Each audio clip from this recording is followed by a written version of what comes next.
What is going on, FA Nation? John Pemba here with Howard Bender. Welcome into the Fantasy Alarm MLB DFS Game Day Playbook Preview Show. Today, we're taking a look at the Tuesday 12-game main slate. Howard, back-to-back 12-game slates to kick off the week. That's some heavy lifting there.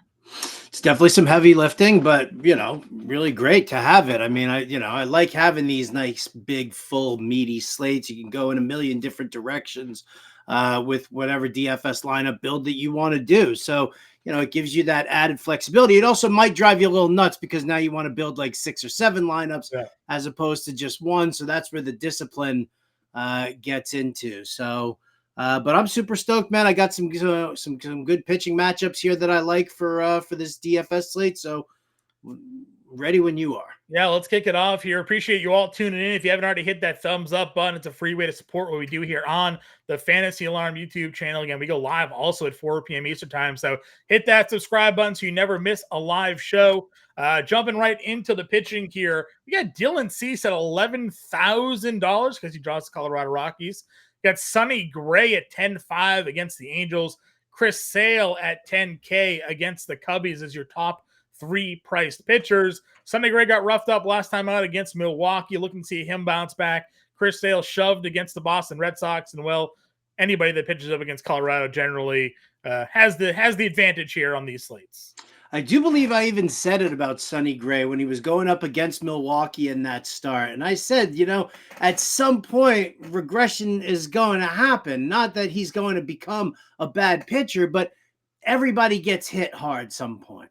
Everybody does. So, I said that this was an interesting matchup because the, Yelich had just come back to the Brewers lineup. And we know that we like their lefties. So, this time around here against the Angels, listen, I don't mind going right back to Sonny Gray against this Angels team. The Angels team's no good. Yeah. Listen, Dylan Cease is a monster against Colorado in San Diego. I'm all in for that. 100% I'll pay up for it. Sonny Gray I will pay up for. I might pull back on Chris Sale a little bit. I'm not sure. It's usually the lefty bats that give people the trouble there. So, for the Cubs. So I don't mind it, but that's like 3rd on my list here. Probably 4th on my list because I'll go with Ronald Blanco at 9,500 before I'll go with Chris Sale. Yeah, Blanco's a guy that is teetering on the edge of implosion here. I've done a deep dive because we've had a lot of comments in our Discord about our thoughts on Ronald Blanco and, whether or not he should be added and the value of him moving forward and, all of these questions here. And, I just have a hard time getting past the 4 walks per 9 and a guy that has a 90+% strand rate on the year. Just feels like to me, eventually that's going to come around and bite him, and maybe it's slowly starting to happen to him. I mean, the runs, he's been giving up runs in every outing, the walks as you see them there on the screen, but he hasn't been hammered yet. I don't know necessarily if Oakland's the team to do it, but Howard, you've talked about this on this show. Oakland's been one of the hottest offenses in baseball at times over the last couple of weeks here. Brent Rooker's going nutty. Maybe this is a spot where everybody's like, oh, Ronald Blanco against Oakland, plug him in, and it goes the other way. I don't think I'm pitching Ronald Blanco here, personally. Well, listen, that works for me. I mean, listen, statistically, when you look at the numbers and to break it down like that, talking about strand rate, swinging strike rate, walks per 9, everything like that with Ronald Blanco, screams don't use them. Again, it's great for season long because you ride the wave until it breaks, and then you can rebuild your ratios there. But on a one-nighter, if you're thinking that it's, maybe this is the time, then you have to avoid it. I said that about Sonny Gray, who's significantly better, than Blanco. So I'm perfectly fine moving off of Blanco as well. I like Logan Gilbert going up against the Kansas City Royals. I think that's a nice spot for him. Sadly, Reed Detmers' numbers on paper can look, they look terrible, but, do I get convinced because it's St. Louis and the Cardinals are just such crap against left-handed pitching? Listen, I think in a deep GPP, you want to get like a 2% owned pitcher. Detmers might be your guy. So Demers is sort of the opposite of Ronald Blanco in a way. His K per 9.7, pretty strong there. His current ERA 4.96, obviously not great. His expected ERA though, Howard, 3.44. His xFIP 3.72. So he's a guy that is getting incredibly unlucky. With the way things are breaking for him right now, and maybe with some better batted ball luck here against a team that struggles against lefties, Detmers can go out there, rack up the strikeouts, and avoid some of the damage. Again, his numbers also, last couple of games here, giving up 18 earned runs, your ERA is gonna just implode. You can't kind of fight those statistics here, and there's not generally a ton of win equity with the Angels, but he is somebody that certainly the numbers suggest pitching better than maybe he is. Don't mind Pivetta down here at $8,200. Yeah. Rodon, what are your thoughts on the Yankees lefty here? Minnesota actually is really good against left-handed pitching. I know they strike out a bunch, 22% of the time against lefties right now, but they hit them on the regular. They're putting the ball in play. They're putting bat to ball. So, it's a fine play if you want to try and fish for those strikeouts. But I don't mind, Minnesota, again, still a very hot team right now. Yes, they won 12 in a row and then they lost a couple, but still a decent team that hits lefties well. So I don't need to dive too deep into that. I'll tell you, listen, if you really want to just get, super crazy with it. Michael Wacha, you want to fish for those strikeouts? That dude, you want to talk about living on the edge. Yeah. That dude seems to be regressing for the last 2 years right now. The Reds are an ice cold team right now. So Ciccone could be, somebody to kind of take a little gander at. Yep, getting Cincinnati out of Cincinnati, usually a better spot there. Certainly fine going. Slate, Ciccone. Chris Paddock, any interest coming off 10 strikeouts for him? Shut out the Red Sox before that. Had 10 strikeouts and a shutout against the White Sox. Or is the Yankees lineup just too tough to face right now? It's not a question that it's too tough. I think they're too patient. Okay. They're going to force him to throw strikes. If you look at it, the Yankees lead the majors in walks right now. Right. That's Soto's influence on, on the Yankees lineup, and they're actually being, they're being good about it. So, sure. I don't necessarily know if I want to do that. One name that I did skip that I should probably just address is just because it's against the White Sox is Mitchell Parker. No, not Jack Leiter. I'm not going to the kid. I'm not ready yet. My wife for years, and he's probably still there. My wife's MLB Hall Pass was like Al Leiter and Andy Pettit and Steve Finley. She had a whole list of boys there. So I don't know if I can go to Jack Leiter just yet. It seems a little, I don't know, Oedipal in some sort of way. It's like a Greek tragedy. Well, he got lit up, obviously, in his debut, and they're giving him another run here this time around. So, but Mitchell Parker, a lefty against the White Sox, who just don't hit anybody well. They don't. I think Parker, he's not like a huge strikeout guy. I would like to see, a better K per 9 out of him. But again, it's looking at the White Sox and their inability, just straight up inability to hit left-handed pitching. Dead last, Howard. They are dead last in WOBA against left-handed pitching at 271. Batting average, dead last at 213. You want to take a look at their isolated power numbers. Hey, trifecta, dead last at 160. So I agree with you there. If you want to go Mitchell Parker here, again, it's not often that Washington has any sort of built-in win equity into their team here, but the White Sox were throwing. I scrolled through quickly there, but the White Sox, Eric Fed, does he eventually fall off too? We've seen this guy for years suck, and now he's pitching. He's been pitching a little bit better for the White Sox here. I'm with you there. I like the Parker call. Let's move on over to catcher. We'll make it quick here. We picked the cheapest guy, and we kind of move along on the Monday live stream. We played Yasmani Grandal. He's $2,700, and we just moved on to first. If you're looking at catcher here, any targets for you? I don't think anybody's really standing out. Is it Reese McGuire against a righty? I mean, Potentially. I mean, they played Connor Wong on Monday against a righty in okay, an so Eflin. three grand for that. I mean, there's not really. In my There's not. playbook on Sunday, Howard, I played Jose Trevino. He homered twice. 3,100. Why not? You know, you might against Paddock. If you're not a believer in there, you certainly could give that Dude, a I'll watch little bit of a monkeys look. throw poop at each other at the zoo for that kind of money. I think Rendell's still 2,700. If they're just going to play him, I'm fine. He homered Yeah. a couple games ago, so the power's still there for him. If you don't believe in Reed Detmers, then Ivan Herrera Sure. against Detmers at 3,300, I think, is a solid buy. They plugged him back into the starting lineup as like an everyday player, and look at him. He's just out there raking. You know, Just there's hitting baseballs. hitting baseballs like he was early in the season for us. So I like that call. First base. They're so pissed that they invested that much money in Wilson Contreras. I don't think they did their due diligence on how bad he is at calling a game. Like this injury is a blessing in disguise because it's going to allow Herrera to blossom.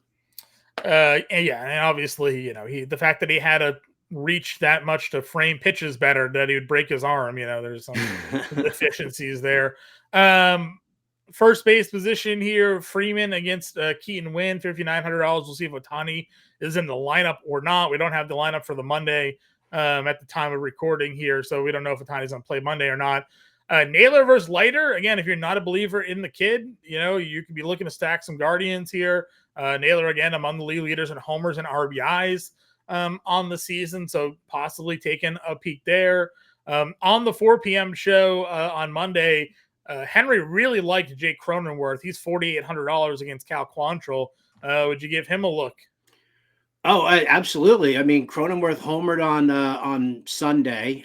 In my best bets article on fantasyalarm.com, I immediately on Monday morning went to Cronenworth for his both his hits plus runs plus RBI as well. That was at like minus 150. So I went to his total bases because I'm that confident in him and would rather, look to that. So Cronenworth is definitely a guy, again, if he's on a hot streak, that's when you ride it here with Cronenworth. I think that's fine. I like Rizzo against Paddock. I think it's a little pricey for Rizzo at 46, but I don't hate that. Sure. I know a lot of people love Ben Lively and what he's doing. I like Nathaniel Lowe, the lefty back, going up against him. Mm-hmm. I think that's perfectly usable as well. Okay.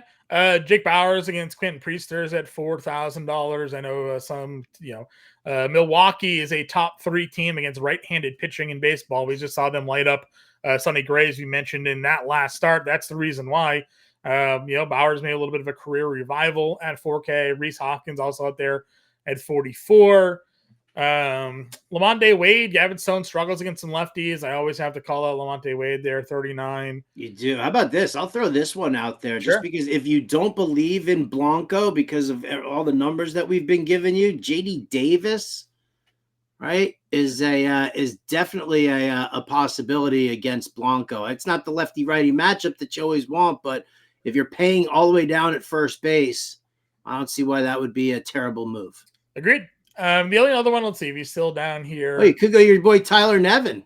Also, yeah, they gave Nevin first base eligibility. Matt Carpenter, he led off. Now it's a lefty, right? Okay, so maybe Carpenter won't be in that line. Well, I just won't look at Carpenter at all. Well, you should. I mean, he's been pretty good since he's got called back up onto their roster here. He's been leading off for them the last couple of days, so it's not an awful. Yeah, a couple of hits, but no production. It's lefty, so he won't be out there. All right, second base. Not to cut you off, Howard, but we're moving the show along. Second base. He had Altuve versus Sears. We got a lefty versus Altuve. That feels pretty good. That definitely feels good. Semien against Lively, I'm okay with. Albies versus Tyone, yes. Jimenez, like you said, if you're stacking Guardians, that's a definite spot to go. I'll avoid the Diamondbacks, who have been kind of letting me down a lot lately. As much as Ketel Marte, I might look at Hunter Green a little bit more, just with the way that this Arizona lineup keeps struggling against right-handers. Yeah, for sure. That one's fine by me. Green obviously can have some elite strikeout numbers. It's just the pitch count, right? He he goes to the full count so often, and he's getting strikeouts. It's he doesn't get any quick outs there. So Nico Horner's 41. If you're not in on Chris Sale, that's still too cheap for a guy that's finally starting to come around. I like Bogarts right below him there as well. Yeah, I went. He's got to come around soon, though. I mean, obviously coming off of a really good game, homered. He was getting hammered there for a stretch, just hitting 211, but had a little of a good run there. So maybe starting to see some sparks. Luis Garcia is a lefty against Eric Fed. That's fine. Toro, it's not against the lefty, but he's been pretty unreal for Oakland there at $3,700 as well.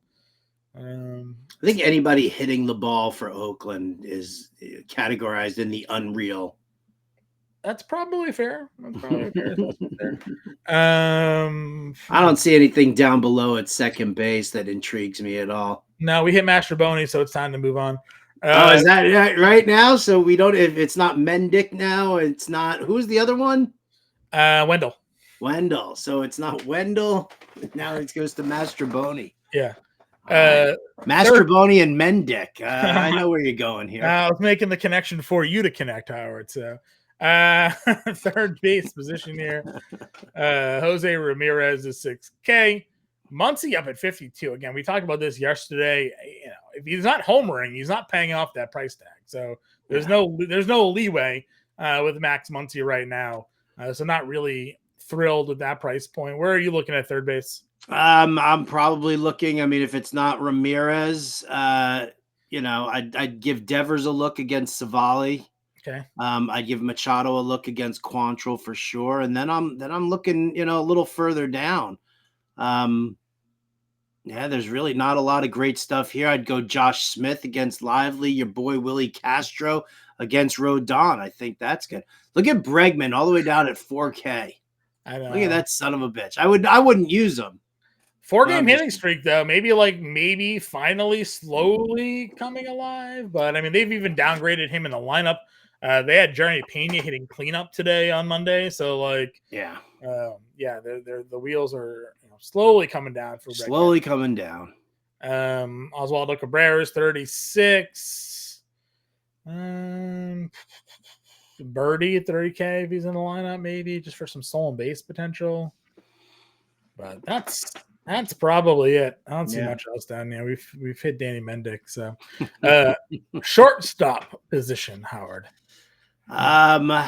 You could go Bobby Witt. I think Logan Gilbert's kind of turning a corner a little bit, so I'm hoping he's turning a corner. Yeah, George Kirby was the highest rostered pitcher on the Monday slate, so you could see Seattle pitching against KC again, owning the rostership here on Tuesday. Obviously Betts against Wynn, fine. De La Cruz against Ciccone, fine. You got the lefty Abrams against Fetty. I think that's great. Seager, how about Seager? 5,500. He's a fifth highest price guy going up against righty Ben Lively. Yeah, I mean, maybe slowly, finally coming around. You told everybody, be wary of that first month for Corey Seager. He's got to figure it out after the injury. Willie Adames at home against the righty. I put that into the betting article on Monday. Yeah, it lives against Keller there. O'Neal Cruz is actually starting to come around. You want to say some surprising. He actually has more games played than strikeouts over the last 10. That's almost never happened. As a guy that has a 32% strikeout rate, but was nearing 40 for a point this year, can bring up some elite value there with power and stolen bases. I mentioned Jeremy Pena. Listen, if they're going to hit him cleanup again at 4,200 against Sears, I would play that. Sure, absolutely. That part. I mean, dude's hitting 340. You tell me if I won this deal or not. But I traded Jeremy Pena and Zach Gallen for Gunnar Henderson. Trying to sell high on the Jeremy Pena value. But if he's going to keep hitting, I might be losing that deal at the end of the season. Who knows? Who knows what's going to happen there? Is it a keeper league? No. It's a 14-team roto league. So Henderson though, this is a nice elite bat for you, no doubt. I like it. I like that deal for you. Where else?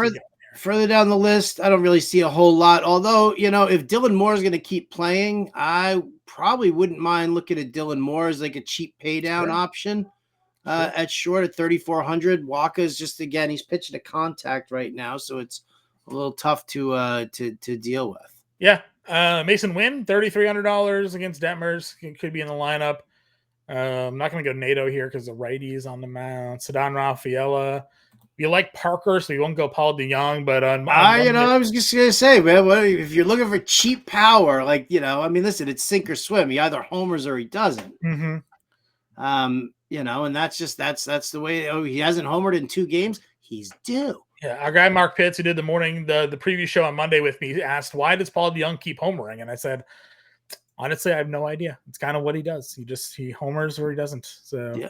If you want to chase that homer, by all means, that's on you. But I got nothing else down here.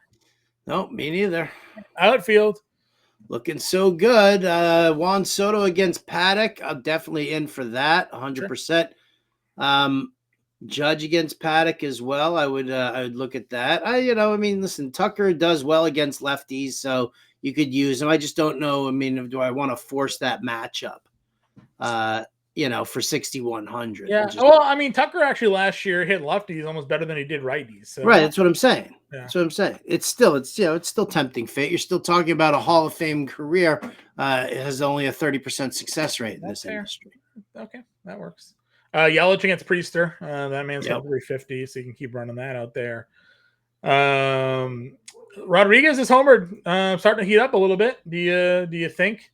Maybe we're starting to come around here for. Listen, if he homers more than just on Sunday night, then I'm listening. But until I see something, because what do you have, like 3 hits between Friday, Saturday, and Sunday? Yeah, he had 3 hits against Minnesota, and then he had 0 for quick math, 0 for 12, and then he had the 2-hit homer day on Sunday. So. Yeah, so show me some consistency there, Julio. I love you, but show me some consistency for 5K. Okay. Jaron Durant's 47, Stanton's $4,600 in the mid-K range there. I'm okay there. We got Pajes up to 44 now, so that price is starting to rise. Yeah. I like Brian Reynolds over against Joe Ross. Okay. I think Ross is definitely a hittable guy. Agreed. Who else? Jeez, I wanted Lourdes Gurriel to get going this weekend. That dude's another. This is where I get confused, right? You read the stats for Minnesota against lefties, but their entire good offensive line is they're all left-handed hitters. I know. So how are they like? So are we playing Kepler and Larnach then? Like, are we believing that they hit lefties well? Like, what do you do here? I'm not stacking them. Sure. If I'm using them as like a one-off, maybe if I want to like fit some salary, okay. I'm okay with that. It's just not a, their numbers look great against lefties right now. How are their numbers going to look? If you go and you look at the career numbers for Larnach, Kepler, Julia, any of these left-handed bats and what they look like in their career against left-handed pitching, it kind of makes it look like it's a statistic waiting to be correct. Well, that's why I agree with you. Brent Rooker's 4,200 against Blanco. Again, if you think Blanco is going to get blown up, you almost absolutely have to play Rooker in that lineup because he's probably going to homer. Josh Lowe, it's taken a little bit for him to come around, but starting to look a little bit better since being activated. Has some power, has some speed. Pivetta has some strikeout upside, but we've seen him give up some runs in his career as well. He's $4,100. I don't hate that play. Verdugo has been hitting cleanup for your Yankees. He's 4K. No, I like it. I'm definitely looking at Verdugo versus Paddock. I think that's a great one, and it's just a good. It's great as part of the stack, but with the price of like Juan Soto and most of the Yankees, he makes for a great one-off there, like just a mid-tier. When you're like sitting there at the end of this, when we're like, we got 4,200 per player, 4,500 per player. We're like, ooh, $4,000 Verdugo gets us backed up there. Agreed. Weiler Brady was hitting second for Boston on Monday. So if he continues to hit in the top half of that lineup, he has got Aaron Savale here. Under 4K. Any names? Relic is a left-handed bat against Quinn Priester. If you were to think about stacking some Brewers there, I think that's definitely a possibility. Mm-hmm. Yastrzemski against Stone as a potential one-off there, 3,700. I think that's perfectly fine to use as well. Yep, I like that. Jackson Merrill's 36 against Cal Quantrill. Yeah, there you go, against Quantrill. That's great. Two stolen bases the other day for him. Joe Adele, but he's got Sonny Gray, so we won't go there. Jacob Young has stolen base upside. He's 3,600. He was leading off the other day for them. You want to trust the potential steal upside of him there? Yeah. I feel like we don't have enough Guardians if we're not in on lighter, but there's not like that lineup is not very appealing outside of like Naylor and Ramirez. No, it's not. I mean, listen, if Will Brennan, you want to get a little Will Brennan in there? Like Freeman's here, like, I don't really care for that. Like these guys might score runs though, so you gotta like kind of figure it out. Leotis is down here. Alec Burleson at $3,000. Sure. Right. I mean, there's, these aren't great names, and we're not looking at guys, Eddie Rosario's been on a heater, 3 homers in 4 days. Yeah. 3,100. All right, let's build a lineup. We'll touch on more of these on the 4 p.m. live show. So make sure you hit that like and subscribe button so you make sure you get notified when we go live. Howard, we're just buying in on Cease here. I mean, I definitely love using Cease. Well, here, let me scroll back up there for our pitching and see where we're at. I definitely love Cease, but let's just put Cease in there, and then who are we gonna pay down to? I was gonna say, if we did Cease and Parker, it's 3,800 a player, so we're gonna punt catcher. Okay. Which will just take the cheapest guy that we can find down here that may play. Grandal probably 27. 39.85. We know Verdugo was 4K. So there's an outfield.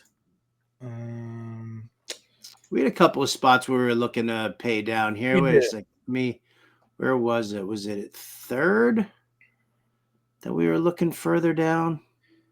We had Carpenter was a lefty, so he balked off that move. Where do we have the value? 12 game slate. There's got to be something we can play here. There's definitely got to be something there. Something we can play. You mentioned Gavin Lux, right? Did you do Gavin Lux? No, I definitely did not mention Gavin Lux. You know what? Henry taught Gavin Lux. But you put those words into my mouth like that. That will do that one. All right. There's got to be a value play that we can play down here. We were talking. I'm trying to figure out who was like super low that we were looking for. We talked about DeYoung, but we're doing Mitchell Parker. Oh, yeah. Mason Wynn, maybe 3,300? Shortstop? I don't love it. Okay, let's see. What was our other second baseman there then? Polanco versus Waka's 35. Was there really Vaughn Grissom's 26? Vaughn Grissom is 26? Yeah. Who's he going up against? Who's Boston facing? Raleigh. Oh, yeah. Where did we what if we we're spending out for 11K is definitely a tough draw there. It definitely is. It makes it a little difficult, but I'm looking for who are some of the names that we were throwing down around here. Would you do Blade or Merrill at 3,600 for the outfield? I'd do Merrill. Okay. So I guess it's 4K per position. Let's see. First base here. Lamonte Wade was 39. Bowers was 4K. Cronenworth was 48. Oh, geez. I like Luis Garcia. I'm going to plug that in at second base. That's okay. That's 3,800. So that gives us 41. Let's see. Willie Castro was 4K. Right. All right. So we're about 4,200 a play here. Okay. Josh Smith is 4K. Yeah, he is. You can throw him in over at short. Yeah, Pena is 42. Would you rather Smith or Pena? 42 or 4K? I mean, let's go with Smith and see what we're at, and if we have the extra 200 towards the end, we can always pay up for it. Yeah, we don't have a ton of extra money. If we went like under 4K for an outfielder, what's Loperfido been doing? He's so he down didn't there. play on Monday, but maybe there's a chance he's in the lineup. Oh, he's a lefty. Yeah, lefty. Yeah, so. him and Singleton being lefties. That's and Cabbage as well. They played Jake Myers. Would you give Jake Myers a look? 33K. Yeah, I mean you could. Right, he's gonna be in the lineup. He's gonna play. Had 3 hits the other day. Save us some, but we are not confident with this lineup here. Just plug in Josh Naylor for the remaining $500, $5,500 that we have. Yeah, there you go. We have no stacks. There's nothing. Paying out for Dylan Cease is going to be tough, or paying up with Mitchell Parker is going to be tough. Do we have a? I mean, we could pay further down. Where were we? Where else were we looking as far as pitching went? We weren't. That's the thing. Like, I didn't mind Gavin Stone at 79.